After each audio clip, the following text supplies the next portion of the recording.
Troubleshooting a burning smell from the dishwasher. If your dishwasher is giving off an electrical burning smell or an odor like burning plastic or rubber during operation, this can usually be resolved without a service technician. Concerning new units. It is normal for a new unit to emit odors the first few times it is operated.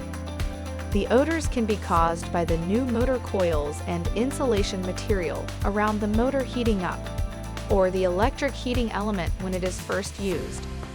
Typically, the odors should subside after 10 or 20 full cycles. Visually inspect the interior. Visually inspect the bottom of the unit's interior. If there is a food item, a plastic utensil, plastic food container, or rubber item, such as a toy that has fallen to the bottom or become trapped against the heating element, remove it.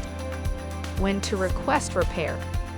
If the burning smell persists after the initial 10 or 20 cycles, or if the unit is not new and the burning smell has just become an issue, contact LG to request repair service.